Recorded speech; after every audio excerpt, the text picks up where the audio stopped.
Bienvenidos a Black Hole, en donde encuentran un diálogo sobre conceptos, ideas, análisis de textos sobre psicoanálisis y otros temas. Al igual que en un black hole, nos adentramos en la fuerza gravitatoria del texto, donde ni siquiera la luz puede escapar.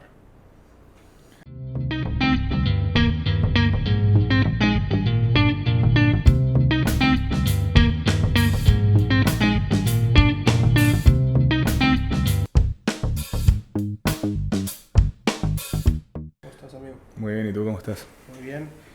Pues el día de hoy traemos un texto del señor Sigmund Freud, el maestro El maestro. de maestros, De OG. de 1905. Se titula Psicoterapia, Tratamiento por el Espíritu, en la versión Ballesteros. Lo encuentran en el tomo 7. En el primer tomo de Tratamiento Psíquico, Tratamiento del Alma, de 1890, en Amor-Rortu. Pues este texto prácticamente, después de 10 años de Freud experimentando en el psicoanálisis con pacientes, como que junta toda la idea o la data, la info de lo que se trata, de lo que consiste, diferenciándose de otros tratamientos que había en la época y fundamentando algunos aspectos técnicos que cualquier médico pudiese aplicarlos como en su consulta si quisiera adentrarse en el psicoanálisis. Claro. Y bueno, también como va ligando algunos aspectos teóricos, ¿no? Sí, totalmente. Es un texto, bueno, obviamente temprano en Freud. Y no sé si dotarlo de un carácter médico 100% porque ya no lo es. O sea, Freud al contrario, muchas veces se ve crítico en el texto hacia sus colegas médicos porque por no toman muchas veces en cuenta la palabra del paciente, ¿no? Claro. Freud cree ya en este texto fielmente en el poder de la palabra.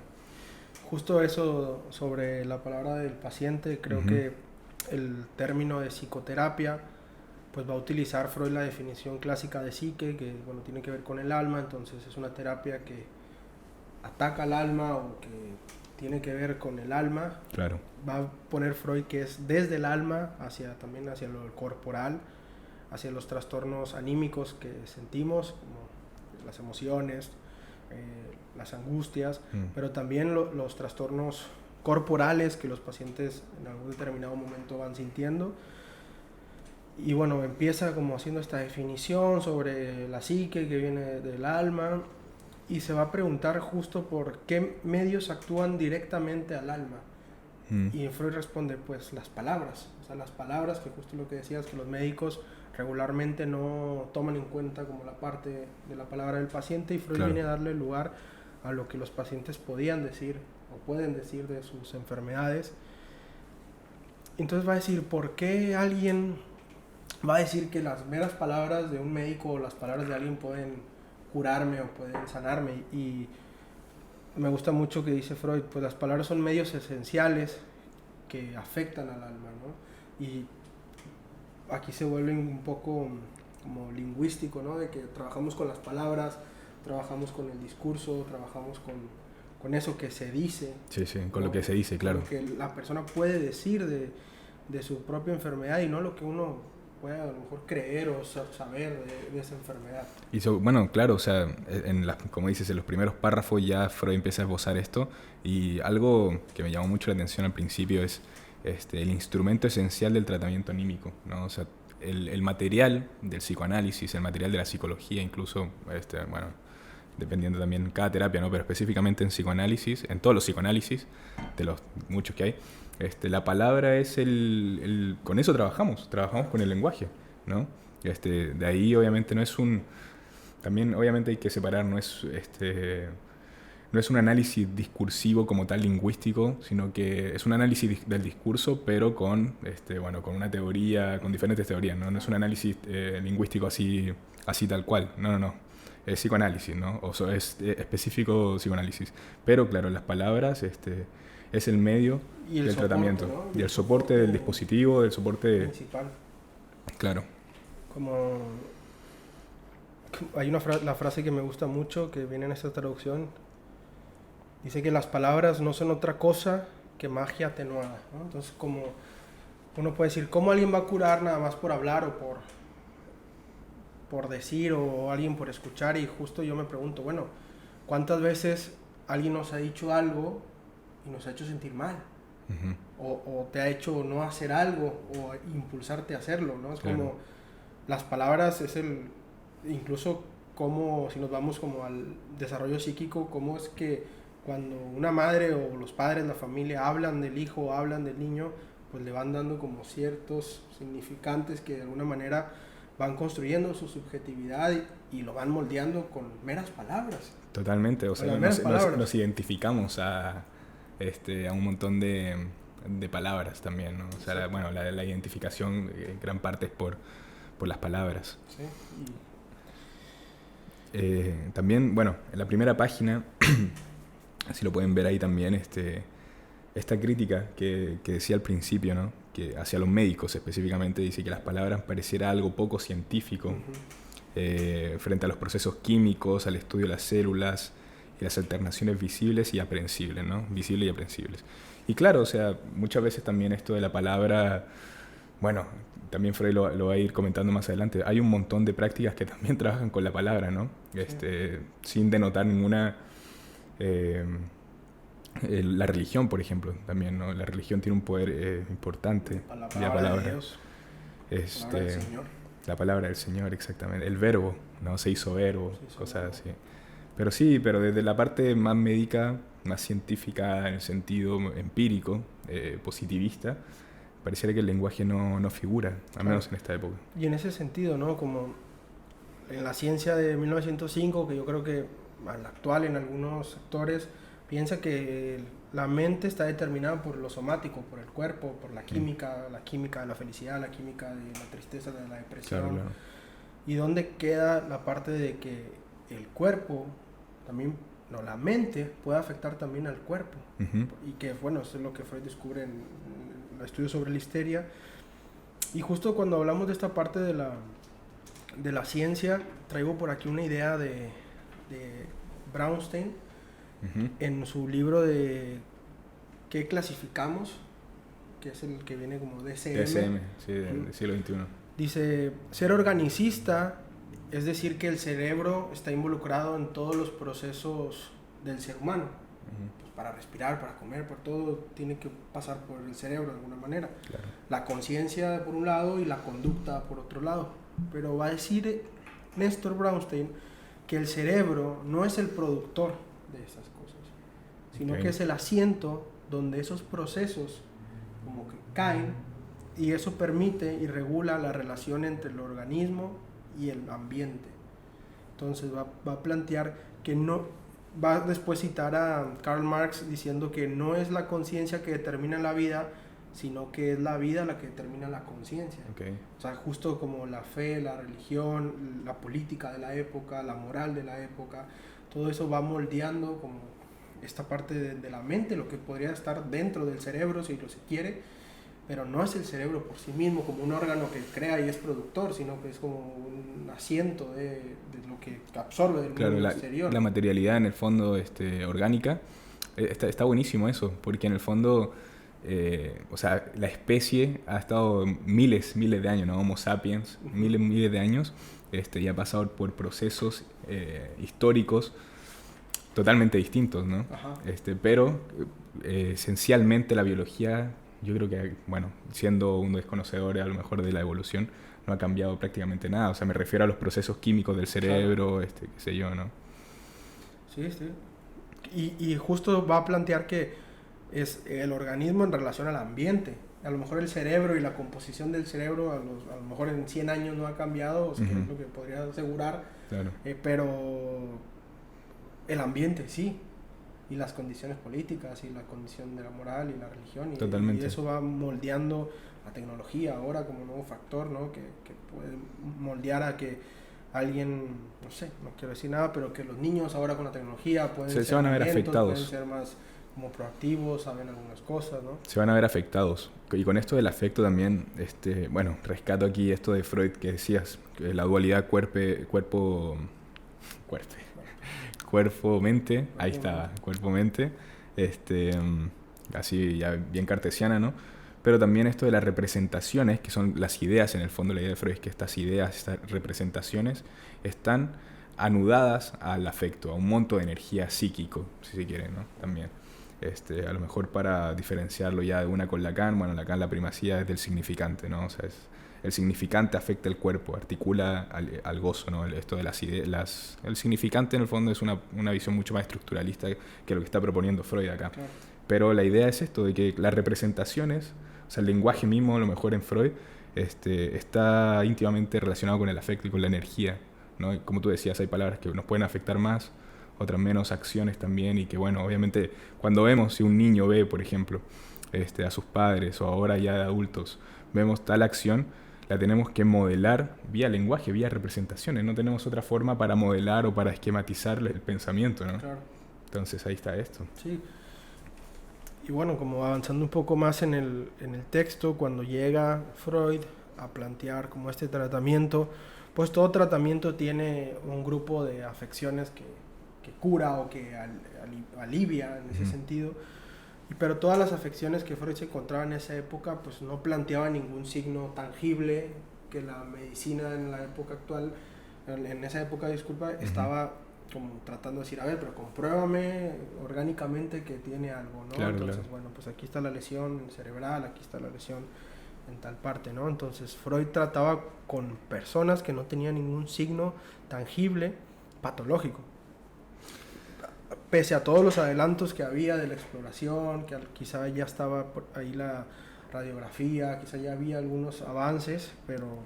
Y a lo mejor, para retomar este ejemplo que daba de Brownstein, sabemos como psicólogos, por ejemplo, que está el área de Broca en el cerebro, ¿no? Que si hay alguna lesión ahí, afecta al lenguaje. Exacto. Pero eso no va a afectar al lenguaje, o sea, afecta de alguna forma la expresión, el procesamiento de ciertas ideas, ¿no? O sea, cómo se articula el lenguaje, pero no va a afectar cómo las ideas en cuanto a constitución de personalidad, qué sé yo. ¿No?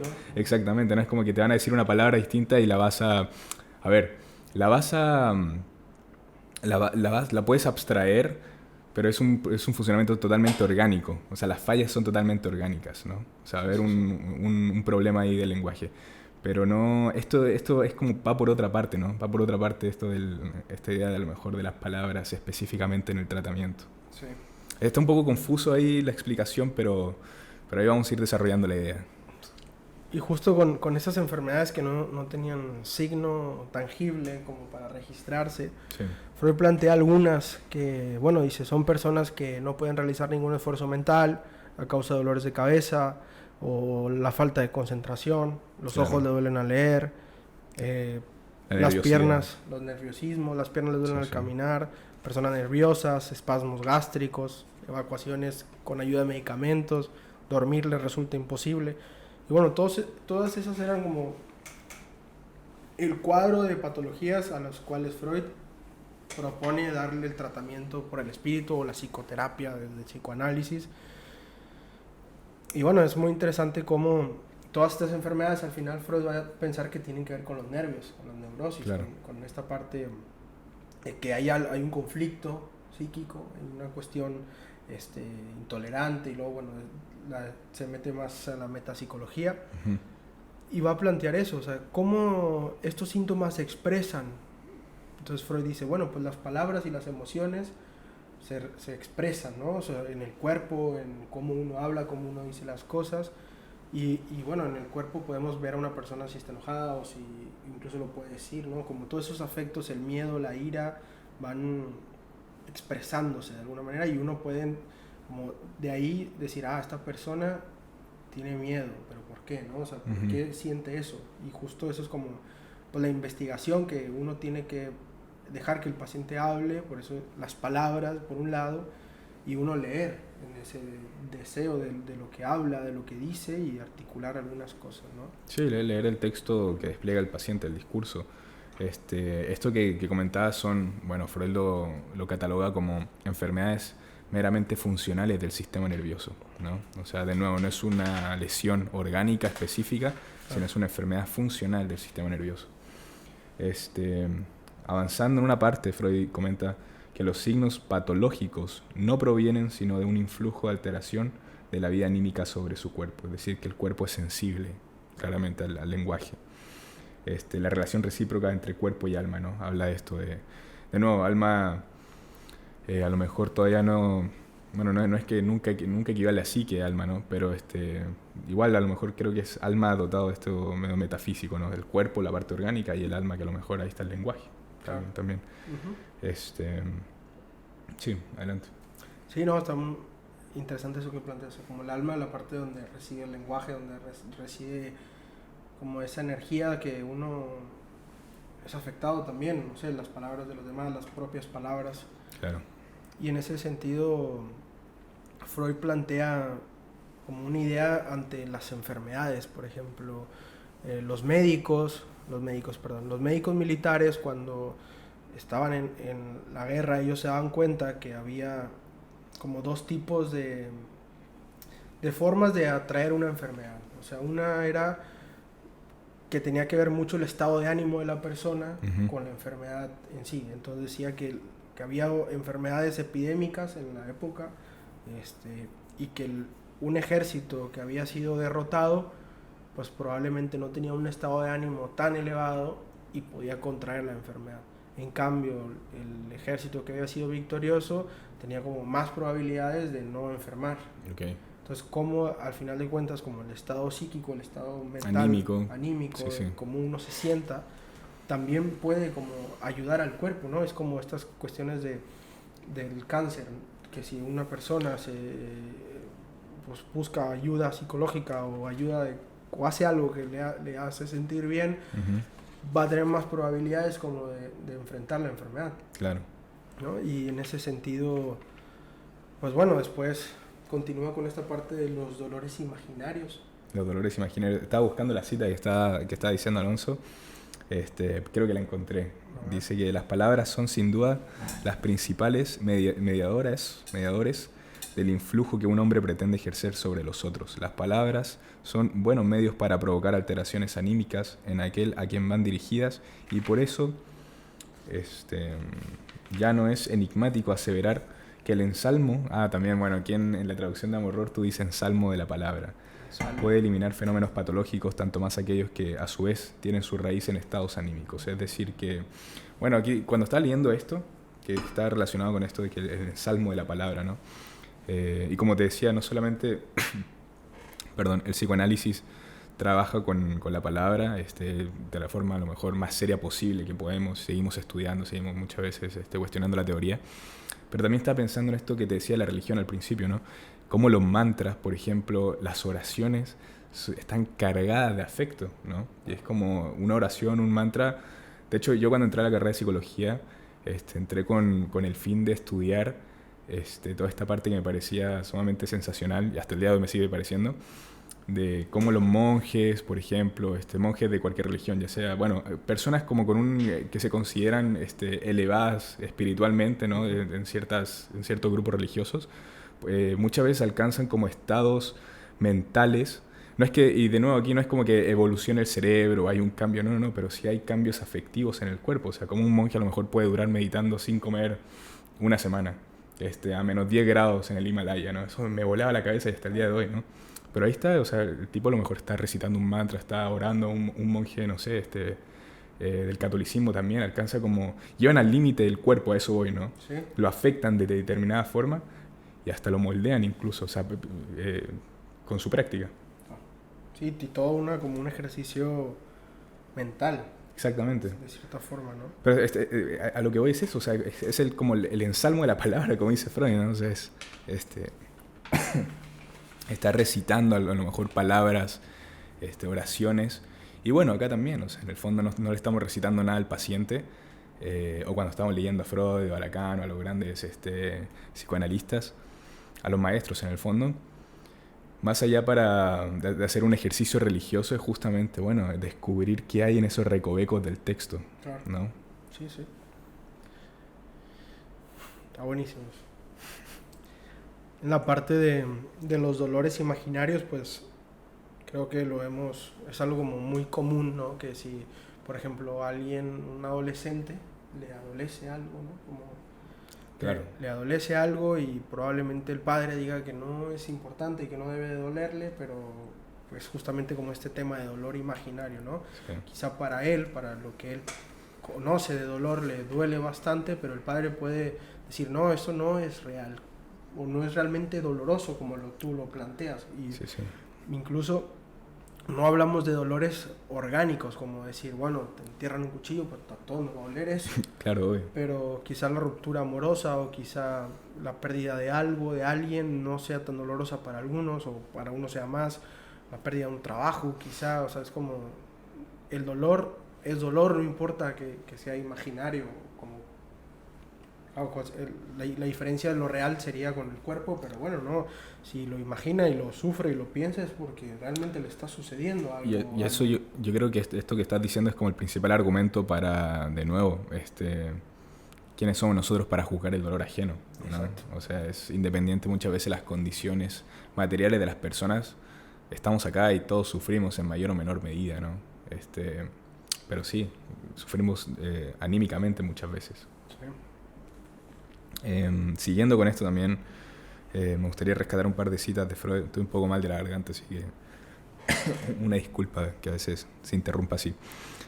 Por último, no hay ninguna duda de que la duración de la vida, aquí estaba también esto, de la vida puede ser abreviada notablemente por afectos depresivos o que un terror violento, una mortificación o un bochorno muy vivos pueden poner fin de manera repentina. Cosa notable, este último efecto es observado a veces también a consecuencia de un gran júbilo inesperado. Claro, es como decir, estas personas que de pronto les dan un paro cardíaco cuando les dan una buena noticia o una mala noticia, o sea, es como, Claro. como el mensaje que lleva de puras meras palabras te puede poner como en Sí, un estado crítico, te afecta, ¿no? totalmente. Está buenísimo. Esto también, no sé también tú qué piensas de esto de la parte más religiosa. Obviamente aquí no buscamos ofender a nadie, ni mucho menos, ¿no? Pero Freud es muy, a veces, muy directo con esto del tema de la religión, ¿no? Tiene grandes textos dedicados a la religión, si les interesa está Moisés, la religión monoteísta. Tiene otro más, la psicología de las masas, creo que también toca. Pero específicamente... Actos obsesivos y prácticas religiosas También.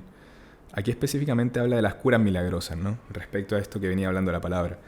Dice, en sentido propio se producen en creyentes bajo la influencia de escenificaciones aptas para acrecentar los sentimientos religiosos, vale decir, en lugares donde se venera a una imagen milagrosa o donde una persona sagrada o divina se apareció a los mortales prometiéndoles alivio a cambio de su adoración, o donde se conservan como tesoro por sí sola las reliquias de un santo.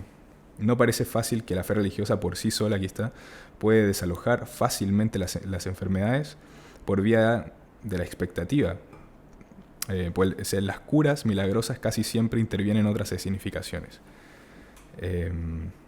Línea, el esfuerzo corporal que impone al enfermo los trabajos y el sacrificio del peregrinaje, por ejemplo, de alguna forma un gasto energético, están destinados a hacerlo merecedor de esa gracia.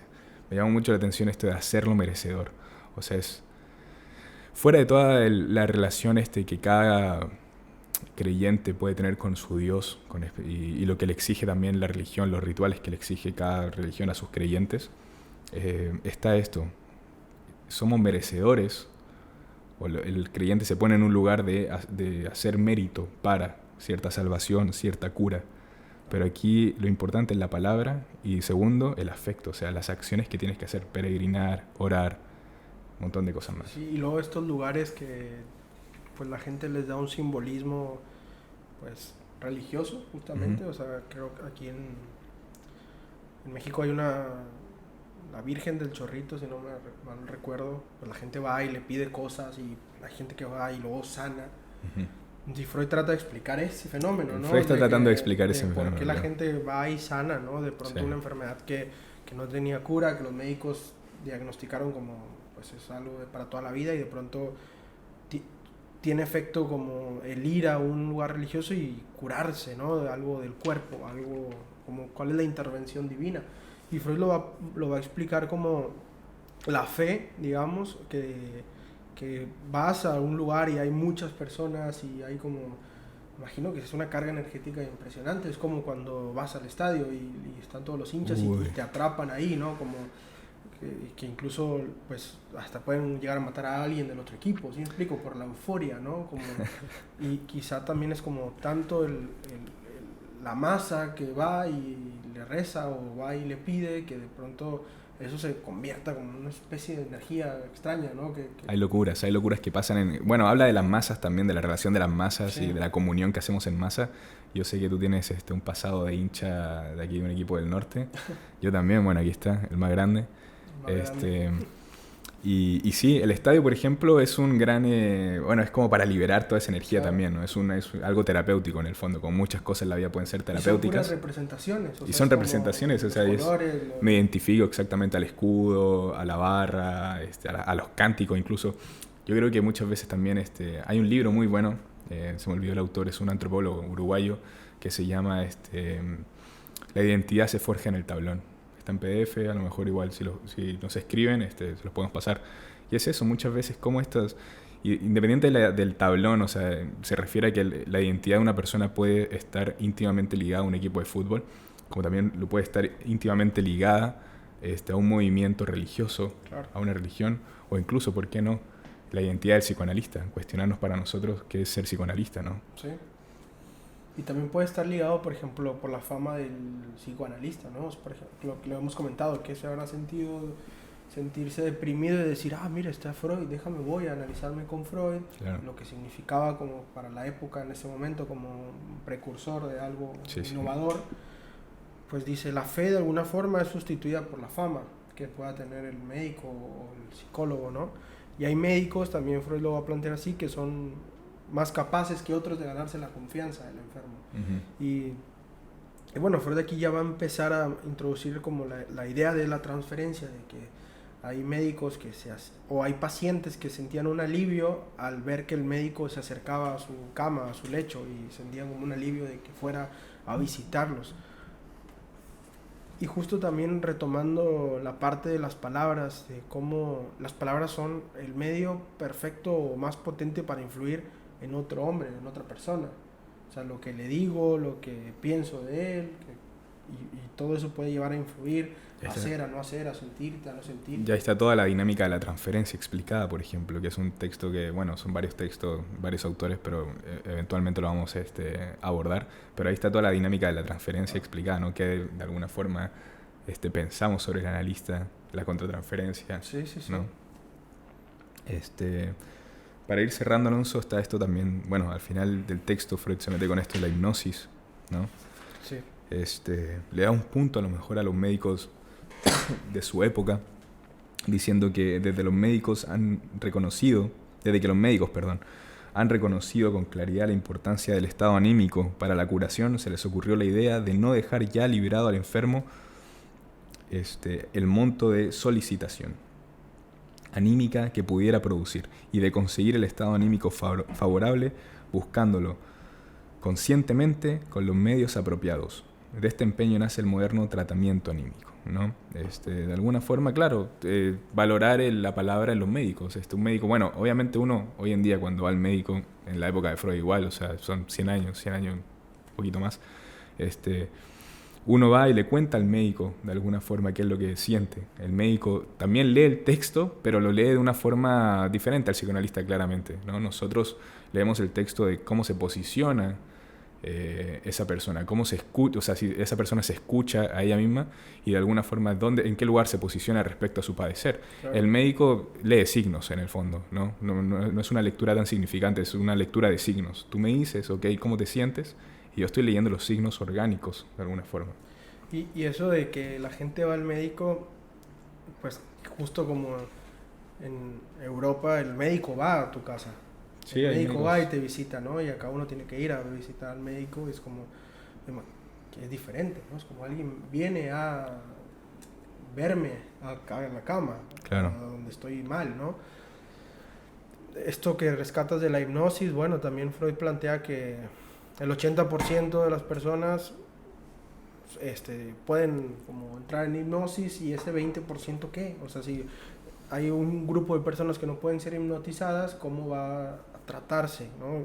Recordemos que El psicoanálisis surge como de la experiencia de Freud con la hipnosis y justo con este obstáculo de no poder hipnotizar a todos. Y va a plantear que la idea del hipnotizado, ¿no? El hipnotizado se mantiene despierto para la persona que lo hipnotizó como una relación de madre-hijo, como una relación de obediente, crédula. Y dice, y justamente la hipnosis opera mediante meras palabras, ¿no? Es como, haga esto, duérmase, y todo eso es una sugestión, plenamente un acto sugestivo. Y lo que Freud va como a criticar, así como para ir cerrando, es que la persona que se le hace la hipnosis, cuando despierta, no recuerda por qué hace lo que se le pidió. Sí, a menos que se insista mucho en que recuerde de alguna forma, como casi que forzando que recuerde. Pero sí, las personas no recuerdan. Que es justamente como lo que Freud no busca. Freud busca que la persona recuerde y haga consciente cosas, no que no se acuerde por qué hace lo que se le pidió, ¿no? Exactamente. Claro, justamente así va el mito de la creación del psicoanálisis, ¿no? Más allá de los datos históricos, es justamente que Freud se consideraba un mal hipnotizador, hipnotista. Y bueno, de alguna forma le cedió la palabra al paciente, o la paciente específicamente. Se me fue el nombre de la paciente. Anao. Le impuso a Breuer, perdón, ahí estamos dando la data un poco desarmada históricamente. Pero bueno, la cuestión es que una paciente le pidió a alguien que estaba justamente ejerciendo un tratamiento anímico que la dejara hablar, ¿no? Que la dejara hablar. Entonces, como que no, o sea, más allá de la sugestión y un montón de cosas, déjame hablar, ¿no? Sí. Ahí está el punto importante, yo creo. Sí, creo que eso es como la ruptura que después posibilita a Freud pensar en otros conceptos como la transferencia, la repetición, que bueno, ya iremos mencionando. Así es. Bueno, un gusto. Los esperamos en un próximo capítulo en Black Hole. Hasta luego.